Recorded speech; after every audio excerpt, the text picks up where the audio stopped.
Bachaji na Manyonyos, nimepata hiyo contract yenye Majembe alikuwa anafaa ya sign. Unaona, na amekata kusign. So wacha nipitie some clauses ndio nyinyi wenyewe muone was Majembe right kukata ku fight ama was he wrong. So wacha tu summarize some clauses hapa. Now kuna hizi clause mbili zenye zinapatia Obina TV Studios extreme broad permanent control over Majembe's image and likeness. So kuna clause 6 ya media na IP rights. So Majembe angesainiwa contract, Obina TV Studios inge on everything. Inge on brand yake, inge on event format, inge on all footage, all content, na none of it inge transfer to Majembe. Pia Majembe ange grant the promoter. Sasa sijui promoter ni nani. I think promoter ni Obina TV Studio.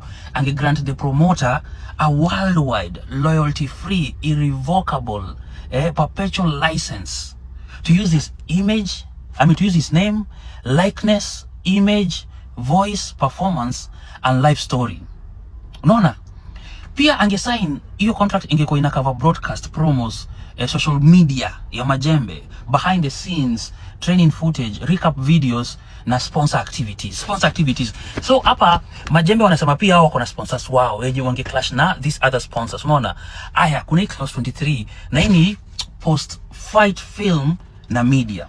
So ina build on clause 6 itakuwa ina grant additional license. Unaona? Specifically to make and sell films about Majembe. Itakuwa inaweza ku make documentaries, mini movies and full feature film about Majembe. Na hiyo contract inasema I think Obina TV Studios inaweza distribute hiyo footage yote anywhere, kwa streams, pay-per-view, cinema, TV, YouTube, social media. Unacheki? Now the other thing inasema they can use his image, so image ya Majembe in marketing for those films and archives. Unaona? Ama wanaweza use the footage for historical, editorial, or commercial purposes. Now clause 23 inasema no additional compensation. Hii film zote zikitolewa, hizi mavitu zote Majembe hata kuwa anapata any ama pesa yoyote. Unaona? So inamaanisha ile prize money itakuwa inaishi hapo. Unacheki? Now bottom line, umeona kitu irrevocable na perpetual inamaanisha nini? Majembe can never take his rights back forever. Royalty free inamaanisha akisign he earns nothing beyond ile prize money.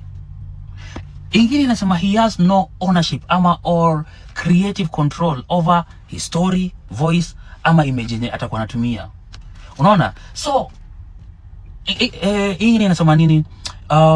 Revenue share ama royalties za features hizo film zote zitakuwa zinaendea sijui ni promoter ama Obina TV. Unaona?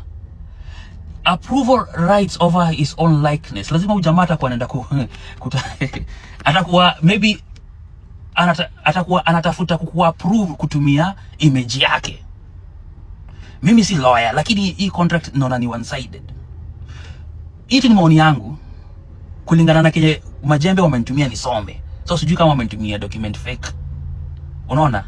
So kama ni hii na umsembe kata kusign, mimi kwangu ina make sense. Sijui kwako kama ina make sense ama ina make sense. Mimi napenda kusema ukweli yenyewe iko hapa on the paper.